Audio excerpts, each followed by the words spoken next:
sont des protéines qu'on trouve dans le cytosol, voilà. Elle masque le doigt de zinc, regardez bien, le masque, elle le couvre, le doigt de zinc, et elle masque aussi le NLS, regardez.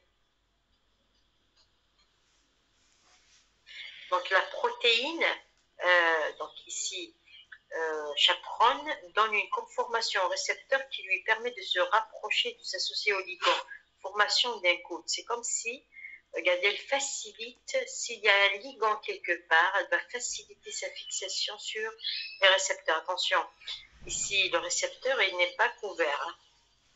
Donc, les protéines chaperonnes, elles couvrent uniquement, donc, regardez, la partie C et aussi le NLS. Voilà. Donc, quand le ligand, lorsque le ligand se fixe sur les récepteurs, qu'est-ce qui va se passer? Et il va y avoir dissociation de ces protéines chaperonnes. Elles vont partir, ces protéines chaperonnes. Voilà. Le récepteur subit alors une conformation. Alors, il va changer de conformation, le récepteur. Donc, il va devenir comme une épingle à cheveux. Alors, il va transformer en modification du récepteur et exposition du NLS. Regardez, on va voir ici, regardez ce schéma. Alors ici, le ligand est fixé. Ça, les protéines chaperonnes se dissocient. D'accord? Et le récepteur, il va changer de conformation. Voilà. Vous voyez bien, le NLS, il est exposé. Alors, les récepteurs est ensuite importés dans le noyau. Donc, grâce au NLS, donc ce récepteur, il va pénétrer, il va entrer à travers les pores nucléaires, la membrane nucléaire, voilà, où il va dimériser pour se fixer sur le domaine HRE, RE de l'ADN. Dimériser, ça veut dire il faut qu'il y ait deux récepteurs qui vont, regardez bien.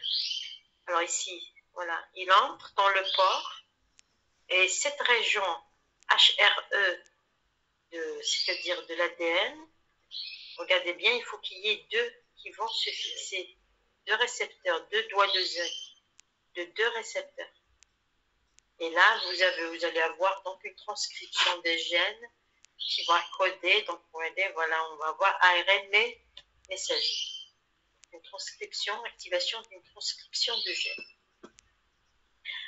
Alors maintenant, pour la réponse cellulaire, alors, à la suite de l'activation d'un récepteur nucléaire, il se déroule en deux étapes. Donc, vous avez une réponse primaire, une réponse secondaire.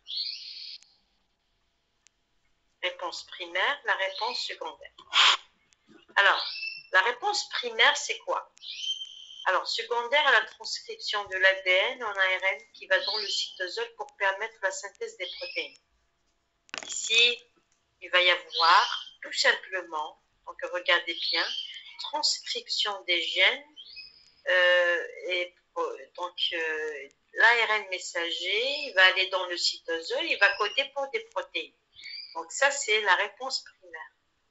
La réponse secondaire, c'est quoi? C'est quand ces protéines qui sont transcrites suite à la réponse primaire vont elles-mêmes aller dans le noyau, donc dans le noyau, et provoquer soit inhiber la première, donc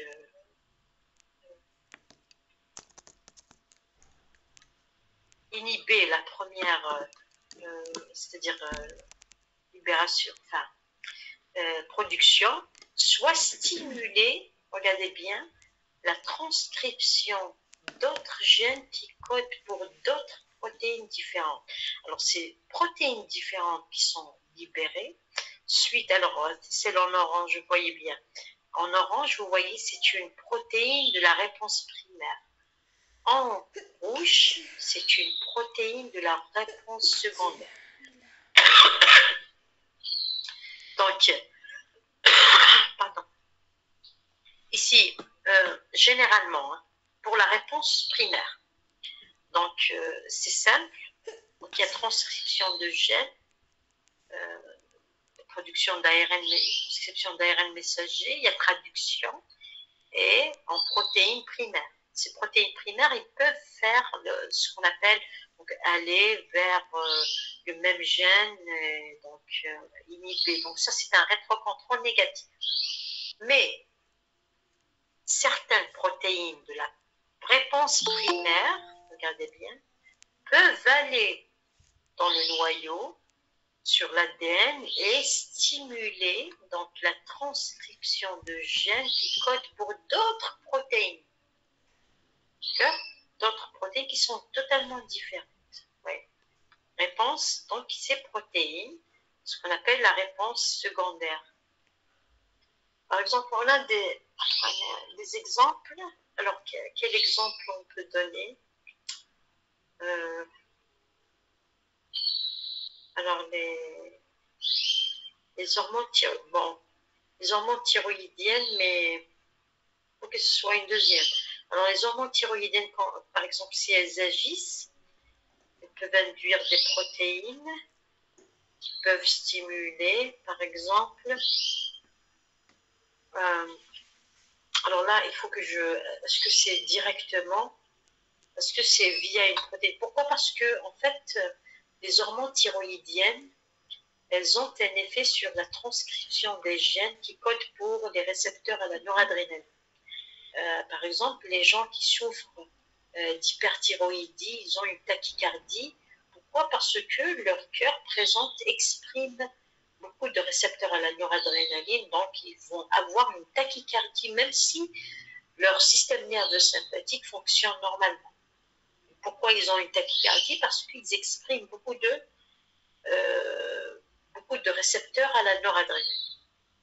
Mais là, est-ce que, donc je vais voir un petit peu, est-ce que les récepteurs à la thyroïdienne agissent directement ou par des protéines, c'est-à-dire de cette façon, comme notre cours. Donc je vais voir, on a le temps.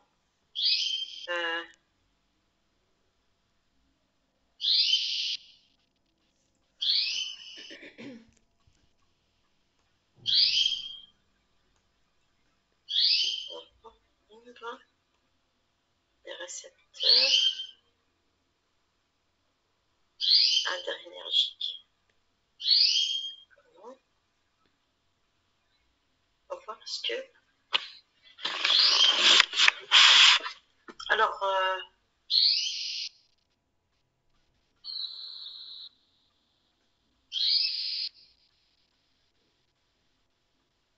c'est complet, c'est fixe à une réponse aux hormones thyroïdiennes.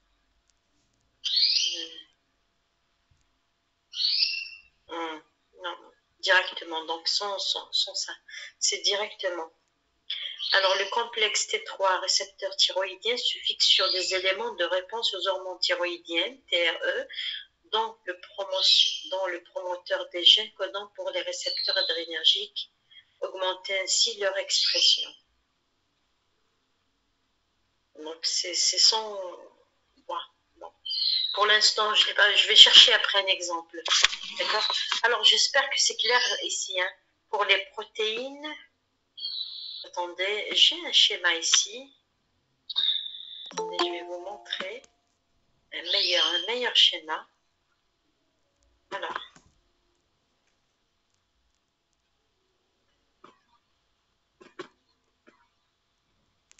Biologie cellulaire. Alors, voilà. Ici.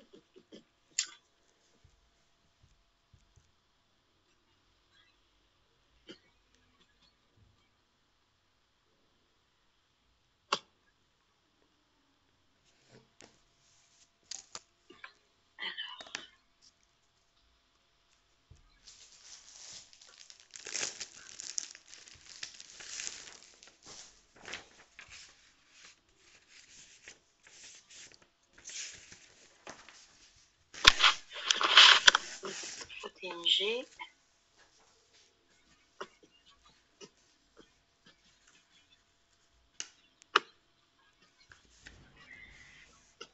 Et alors, ça, c'est le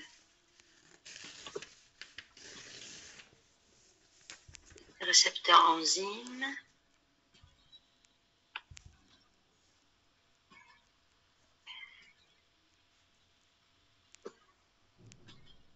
Ils sont tous les récepteurs.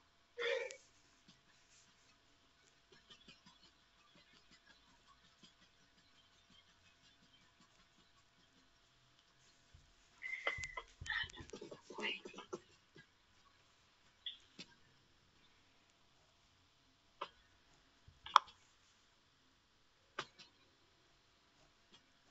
Ok, ça, c'est les canaux ioniques.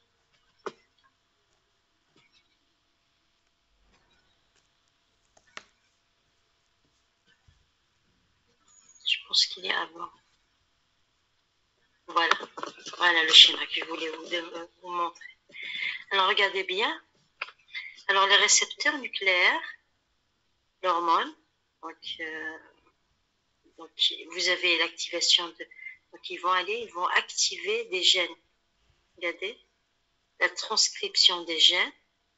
Donc, on va avoir production de protéines, bien sûr. Il y a transcription, ARN messager, après traduction dans le cytosol, etc.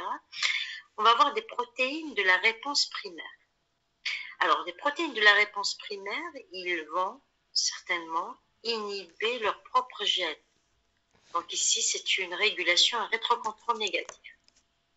Voilà. Mais, par exemple, il y en a certaines protéines, regardez, donc la réponse primaire, elles vont aller stimuler des gènes qui codent pour des ARN, c'était la transcription d'ARN messager pour d'autres protéines. Regardez, sont différents. Protéines de la réponse secondaire. Voilà.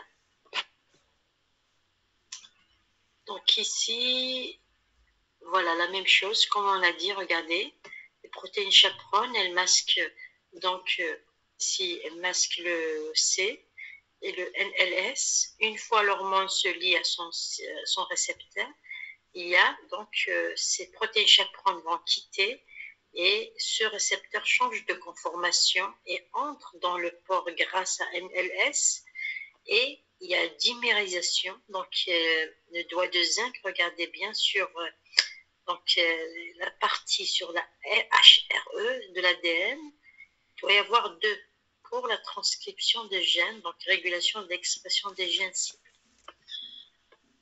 Voilà pour voilà, donc ça c'est le récepteur. Donc, on a terminé pour la signalisation cellulaire. Je voulais vous montrer quelque chose ici. Attendez. Récapitulatif. Voilà. Regardez ici. Pour les 2 voies. Regardez. Voilà. Donc ça, pour qu'il soit plus grand. Alors, vous avez... Je vais l'agrandir comme ça. Regardez. Donc, la voie adénylate cyclase, la voie de la phospholipase. Voilà, juste comme ça, vous allez la voir comme image. D'accord, bien sûr, on l'a déjà fait. C'est pas la peine de refaire ça. Voilà. Donc, je ne vais pas commencer le prochain cours. On ne va pas faire la transmission synaptique parce que, en fait, il vaut mieux faire tout d'abord le potentiel membranaire. Donc, on va faire le potentiel de repos et le potentiel d'action, puis la transmission synaptique. Donc, voilà. Donc, normalement, on va terminer ça. D'accord. Ok. Donc,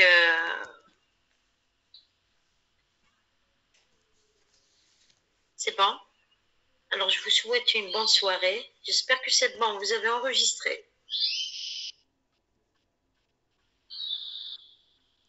Allô? Personne ne répond?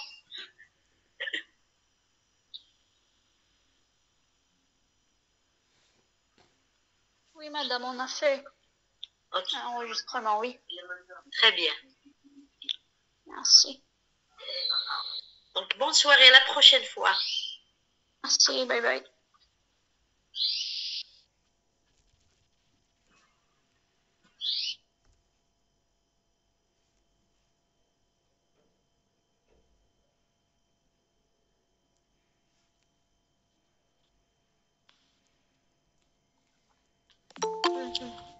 مازال معاهم هنا.